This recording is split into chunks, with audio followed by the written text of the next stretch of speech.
Welcome to my channel Nirav Hingu. और आज हम बात करेंगे हस्तरेखाओं के बारे में कि हस्तरेखाएं मुख्य रूप से कितनी होती हैं और उसका एक प्रकार से यदि कहा जाए तो विभाजन कर सकते हैं दो भाग में, मुख्य रेखाएं और गौण रेखाएं। यद्यपि हस्तरेखाओं में तो बहुत सारी छोटी छोटी पतली मोटी तिरछी रेखाएं होती है और हर एक का एक महत्व रहता है। इसलिए हस्तरेखा शास्त्र के प्रत्येक विद्यार्थी और उसके जिज्ञासु को चाहिए कि हस्तरेखाओं का वो अध्ययन बड़े ही तीक्ष्णता से और बहुत ही सूक्ष्म रूप से करे, क्योंकि कोई भी रेखा जब हाथ में बनती है तो वो कोई व्यर्थ नहीं होती, उसका कोई विशेष कारण से वो हाथ के ऊपर प्रादुर्भाव होता है और अपना कार्य पूरा करके वो समाप्त हो जाती है। इसीलिए हर एक रेखा का एक विशेष महत्व रहता है।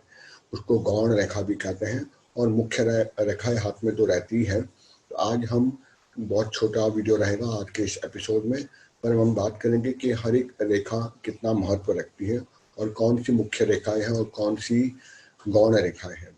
जैसे मैंने कहा, मुख्य रेखाएं होती है वो है 7 प्रकार की। उसमें होती है पहली जीवन रेखा, जो अंगूठे के दूसरे पौरुवे से निकलती है और मणिबंध तक जाती है। जीवन के बारे में स्पष्टता से बहुत सारी चीजें बताती है। फिर दूसरी होती है मस्तिष्क रेखा, जो बरोबर गुरु पर्वत से अपना मस्तिष्क रेखा यहाँ से शुरू होती है। अपना जहाँ जीवन रेखा का प्रादुर्भाव होता है बरोबर मंगल पर्वत पर, वहां से शुरू होती हुई बरोबर चंद्रमा अर्धचंद्राकार सा रूप बनाता हुआ जो चंद्रमा पर्वत है उस पर जाता है, वो होती है मस्तक रेखा। और फिर आती है हृदय रेखा। हृदय रेखा वो शुरुआत उसकी होती है बुद्ध पर्वत, यानी कि जो सबसे छोटी उंगली रहती है उसके नीचे जो पर्वतीय क्षेत्र है उसको बुद्ध पर्वत कहते हैं। वहां से शुरुआत होते होते वो पूरी तरह से गुरु पर्वत तक जाती है। उस रेखा को हम हृदय रेखा भी कहते हैं और जिसको लाइन ऑफ हार्ट भी कहते हैं। फिर चौथी महत्वपूर्ण मुख्य रेखा होती है सूर्य रेखा। सूर्य रेखा यह यश मान कीर्ति का प्रतिकारक है। और ये जो अनामिका उंगली जो रहती है, मध्यमा उंगली के बाद वाली उंगली, उसके नीचे जो पर्वतीय क्षेत्र है वहां आकर जो रुकती है उसे सूर्य रेखा कहते हैं। इसे लाइन ऑफ फेथ भी कहते हैं। उसके बाद जो पांचवी रेखा आती है वो है भाग्य रेखा। इसको लाइन ऑफ फेथ कहते हैं।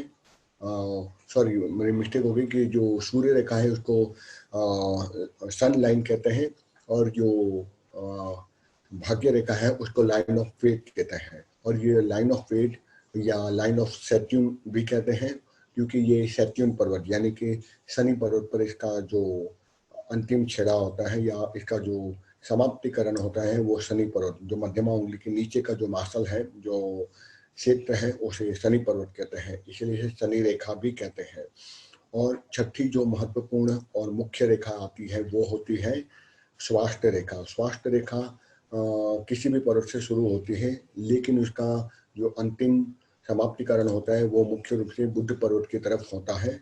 और कई बार अधिकतर दिखा गया स्वास्थ्य रेखाएं चंद्रमा पर्वत से शुरू होती हुई बुद्ध रेखा की ओर जाती है। उसे स्वास्थ्य रेखा लाइन ऑफ हेल्थ भी कहते हैं, जिससे स्वास्थ्य के बारे में बहुत कुछ जाना जाता है।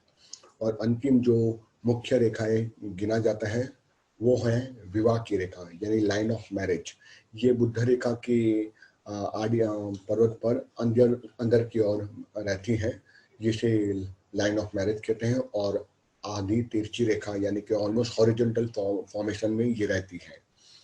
और इसके अतिरिक्त मैंने कहा कि 12 गौण रेखाएं भी होती हैं, यानी 12 नॉट मेन लाइन बट वो भी एक सेकेंडरी लाइन हम कह सकते हैं। ठीक है, क्योंकि इसका भी महत्व मुख्य रेखाओं से कम नहीं है। उसमें से पहला जो आती है वो है गुरु वलय। वलय यानी कि एक प्रकार से ऐसे सेमी सर्कुलर रिंग बन जाती है जुपिटर पर्वत पर। ठीक है, इसलिए उसके रिंग ऑफ जुपिटर भी कहते हैं। फिर मंगल रेखा यानी मंगल क्षेत्र पर जो समाप्तिकरण होती है या उस पर्वत को घेरती हुई जीवन रेखा के साथ में वो जो क्षेत्र है रेखा का, उसको लाइन ऑफ मार्स भी कहते हैं। फिर तीसरा जो आता है वो है शनि वलय। शनि क्षेत्र को घेरता हुआ एक सेमी सर्कुलर रिंग बनती है, उसको हम कहते हैं शनि वलय, रिंग ऑफ सैट्यून। चौथी जो महत्वपूर्ण रेखा आती है वो है रिंग ऑफ सन, यानी रवि वलय या सूर्य वलय भी हम इसको कहते हैं। यानी सूर्य पर्वत के नीचे एक अर्धचंद्राकार का रूप लेता हुआ यू शेप का जो एक रिंग बनती है उसको सूर्य वलय भी कहते हैं। पांचवा जो महत्व आता है वो है ग्रिंडल ऑफ वीनस, इसको शुक्र वलय भी कहते हैं। ये दो क्षेत्रों को घेरता है, सूर्य पर्वत को घेरता हुआ शनि और गुरु पर्वत के बीच में आके रुक जाता है या वहां तक जाके इसकी समाप्तिकरण होती है, इसके इसीलिए इसको शुक्र वलय कहते हैं। और जो छठा है वो है लाइन ऑफ मून, जिसको चंद्रमा रेखा भी कहते हैं। इससे आप ट्रैवलिंग, मानसिकता, मानसिक स्तर कैसा लगा, मेंटल फिटनेस, माता के प्रति व्यवहार, ये सारी चीजें जानी जाती है। और जो सातवीं लाइन है वो है प्रतिभा प्रभाव रेखा, जिसको लाइन ऑफ इन्फ्लुएंस भी कहते हैं। नाम से पता चला इन्फ्लुएंशियल लाइन, जिसको हम कह सकते हैं जो इंसान को प्रभावित या दूसरों को प्रभावित कर सकती है, उसको लाइन ऑफ इन्फ्लुएंस कहते हैं। आठवीं जो रेखा है वो है यात्रा रेखा, ट्रैवलिंग लाइन्स।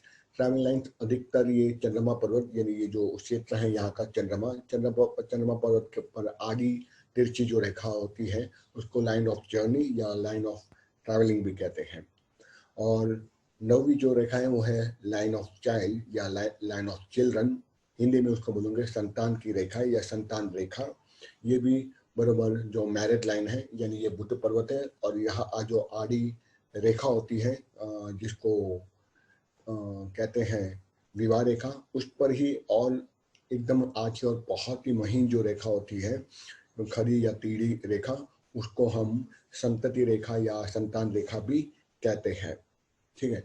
और उसके बाद 10वां जो महत्वपूर्ण गौण रेखा है वो है मणिबंध की रेखा है, लाइन ऑफ ब्रेसलेट। यानी ये जो मेरा हाथ और हाथ के नीचे की क्षेत्र का जो लाइन आती है हॉरिजॉन्टल, उसको लाइन ऑफ ब्रेसलेट कहते हैं।